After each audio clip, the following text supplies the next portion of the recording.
হজের 16টি ফজিলত রয়েছে। এক নম্বর হজের ফজিলত হচ্ছে তিরমিজি শরীফের হাদিস 811 নম্বর হাদিস, মান হাজ্জা ফালাম ইয়ারফুস ওয়া লাম ইয়াফসুক গুফিরা লাহু মা তাকাদ্দামা মিন যামবি।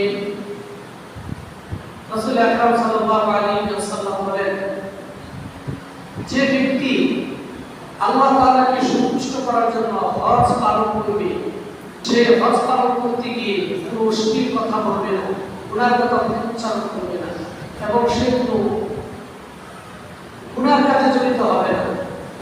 আল্লাহ রাব্বুল আলামিন তার পিছনের সমস্ত গুনাহকে মাফ করে দিবেন।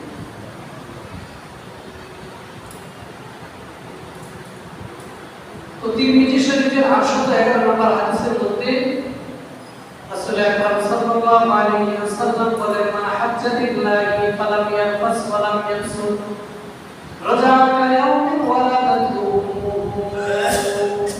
কোন ব্যক্তি যদি আল্লাহ রাব্বুল আলামিনকে খুশি করার জন্য হজ পালন করে, হজ পালন করার অবস্থায় কোনো অন্যায় কাজ না করে, গুনার কাজের সাথে জড়িত না হয়, সে যদি যথাযথভাবে হজ পালন করে আবার বাসার দিকে ফিরে আসে, আল্লাহ রাসূল বলেন, ওই ব্যক্তি নবজাতক শিশুর মতো পুতল পবিত্র অবস্থায় বাসায় ফিরে আসে। এই হচ্ছে এক নম্বর ফজিলত। কোন ব্যক্তি যদি সে যথাযথভাবে হজ পালন করতে পারে, তার এক নম্বর ফজিলত।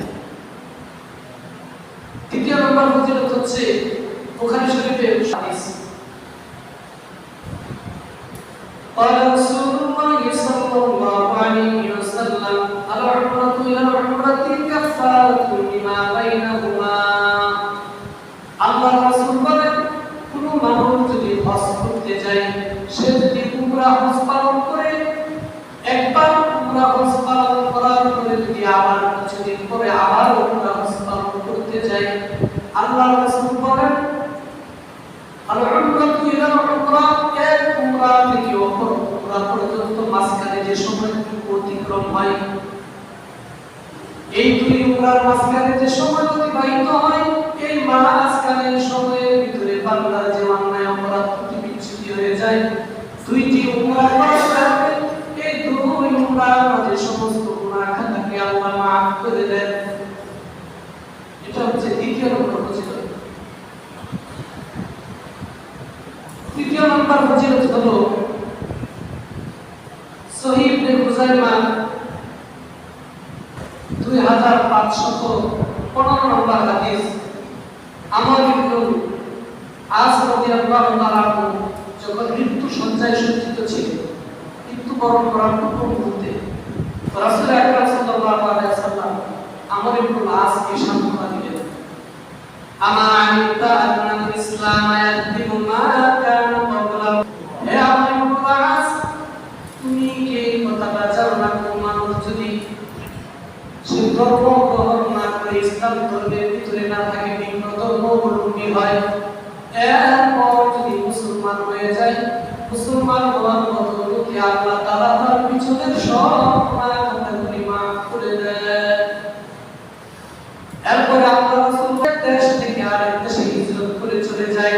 এই বান্দা হিজরত করার পর যত অন্যায় করেছে, যত ভুল করেছে, যত গুনাহ করেছে, আল্লাহ বান্দা হিজরত করার কারণে পিছনের সব গুনাহগুলোকে মাফ করে দেন। আল্লাহ রাসূলের পর বলেন, হে আমর ইবনে আস, মানুষ যখন হজ করে, এই হজ করার মাধ্যমে আল্লাহ রাব্বুল আলামিন বান্দার পিছনের সব গুনাহগুলোকে মাফ করে দেন। 4 নম্বর হজের ফজিলত হচ্ছে বুখারী শরীফের 1521 নম্বর হাদিস, قال رسول الله صلى الله عليه وسلم من حج لله ولم يرفث ولم يفسق رجع كيوم ولدته أمه। আল্লাহ রাসূল বলেন, কোন ব্যক্তি যদি হজ পালন করার জন্য সে হজের ময়দানে চলে যায়, যাওয়ার পরে যদি তার জবানকে সে হেফাজত করে, জবানের দ্বারা কোনো অশ্লীল কথা না বলে, কোনো গর্হিত কথা না বলে, আর ওইখানে যাওয়ার পরে যদি নিজের মনটা কন্ট্রোল করে রাখতে পারে, গুনাহ কাজের মধ্যে জড়িত না হয়ে যায়, ঝগড়াঝাটি না করে চুক্তি সে হেফাজত করে হজ করতে পারে। আল্লাহ রাসূল বলেন, একজন মা যখন একজন সন্তানকে ভূমিষ্ঠ করে, ওই সন্তান নবজাতক শিশু যেমন নিষ্পাপ থাকে, একজন হাজী সাহেব যখন হজ করে বাসায় ফিরে ওই নবজাতক শিশু মতো পবিত্র হয়ে যায়। 5 নম্বর ফজিলত হচ্ছে মুসান্নাফ আব্দুর রাজ্জাক নামক কিতাবে 8870 নম্বর হাদিস। قال رسول الله صلى الله عليه وسلم من حج البيت فقضى مناسكه وسلم المسلمون من لسانه ويده غفر له ما تقدم من ذنبه। আল্লাহ রাসূল বলেন, মান হাজ্জাল বাইতা, কোন ব্যক্তি যদি বাইতুল্লাহ শরীফের হজ পালন করে, ফাকাদা মানাসিকাহু, হজের যাবতীয় ফরজ ওয়াজিব সুন্নাত সব সে পালন করে, ওয়াসালিমাল মুসলিমুনা, আর এমন ভাবে সে হজ পালন করেছে কোন মুসলমানকে জবানের দ্বারা কষ্ট দেয় নাই, ওয়ায়াদি, তার হাতের দ্বারা কষ্ট দেয় নাই, গুফিরা লাহু মা তাকাদ্দামা মিন যামবিহি। আল্লাহ রাসূল বলেন, আল্লাহ তাআলা তার পিছনের সব গুনাহগুলোকে মাফ করে দেয়। হজের দ্বিতীয় বিষয় হচ্ছে হজের মাবরুর।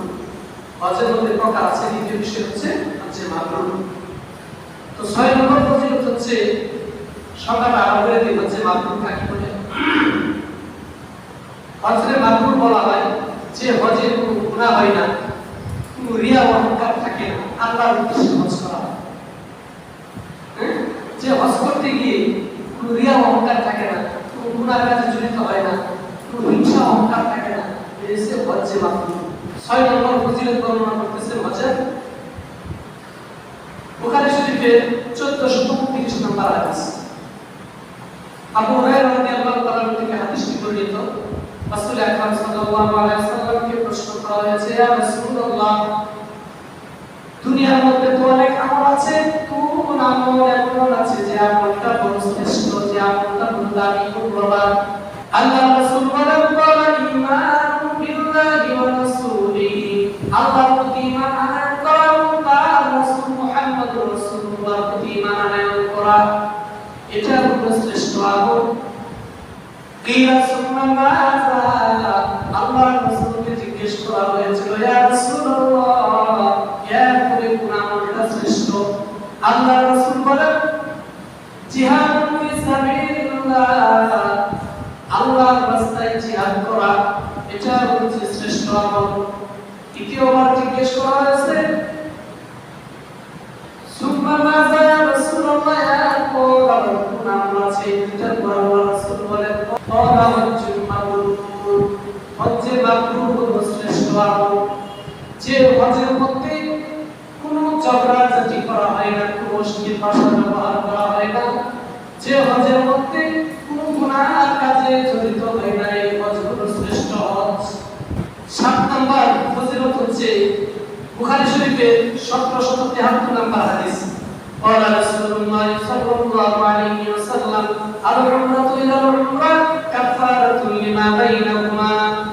আল্লাহ রাসূল বলেন, কোন ব্যক্তি যদি দুইবার উমরা করে, একবার উমরা করার পর কিছুদিন পর যদি আবার উমরা করে, তার মাঝখানে যে সময়গুলো অতিবাহিত হয়েছে, একটা উমরা করার কারণে আর একটা উমরা যখন সে করবে, মাঝখানের সময়গুলোর ভিতরে যে অন্যায় হবে, আল্লাহ রাসূল বলেন, দুই উমরা করার কারণে মধ্যবর্তী সব গুনাহগুলো আল্লাহ মাফ করে দিবে। তারপরে বলা হলো হজ্জুল মাবরুর লাইসা লাহু জাযাউন ইল্লাল জান্নাহ। আল্লাহ রাসূল বলেন, কোন ব্যক্তি যদি হজ্জে মাবরুর করে, যেই হজের মধ্যে কোনো গুনাহের কাজ করে নাই, কাউকে কষ্ট দেয় নাই, এমন হজ যদি কোনো ব্যক্তি করতে পারে, আল্লাহ রাসূল বলেন, লাইসা লাহু জাযাউন ইল্লাল জান্নাহ, ওই ব্যক্তির বিনিময় হলো আল্লাহর তৈরি সুমহান জান্নাত।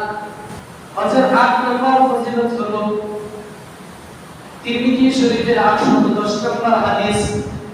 আল্লাহ রাসূল বলেন, তাবিউ বাইনাল হজ্জি ওয়াল উমরা ফাইন্নাহুমা ইয়ানফিয়ানিল ফাকর ওয়াজ যুনুব। তুমি বেশি বেশি উমরা করতে থাকো আর বড় হজ করতে থাকো। এই দুইটা তোমার যদি সামর্থ্য হয়, সর্বপ্রথম তুমি বড় হজ করো, এরপর প্রত্যেক বছর তুমি উমরা হজ করো। আল্লাহ তার জিন্দেগীর গুনাহ মাফ করে দেয়, হজ করলে পরে মানুষ ধনী হয়ে যায়। বুখারী তো বলছে কোন ব্যক্তি হজ করলে আল্লাহ তাআলা তার দরিদ্রতাকে বিমোচন করে দেয়, তাকে ধনী বানায়। হজের 10 নম্বর হচ্ছে قال رسول الله صلى الله عليه وسلم الغازي في سبيل الله والحاج والمعتمر وفد الله دعاهم فاجابوا سألوا فأعطاهم আল্লাহ রাসূল বলেন,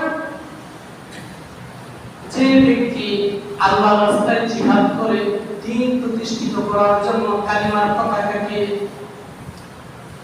সূর্য করার জন্য যারা আল্লাহর রাস্তায় জিহাদ করে, এই সমস্ত ব্যক্তি, আর যারা হজ পালন করে এবং উমরা পালন করে, তিন শ্রেণীর ব্যক্তির কথা বলেন আল্লাহ রাসূল বলেন, তারা হচ্ছে আল্লাহর প্রতিনিধি, আল্লাহর বিশেষ ব্যক্তি।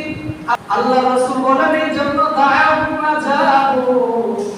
এই উমরাকারী ব্যক্তি, হজ আদায়কারী ব্যক্তি আর আল্লাহর রাস্তায় জিহাদকারী ব্যক্তি, এই তিন ব্যক্তি যখন কোনো দোয়া করে আল্লাহ তাআলা বলে আমি আল্লাহ ওই হজকারী, উমরাকারী আর মুজাহিদ ব্যক্তির দোয়া কবুল করে নেই।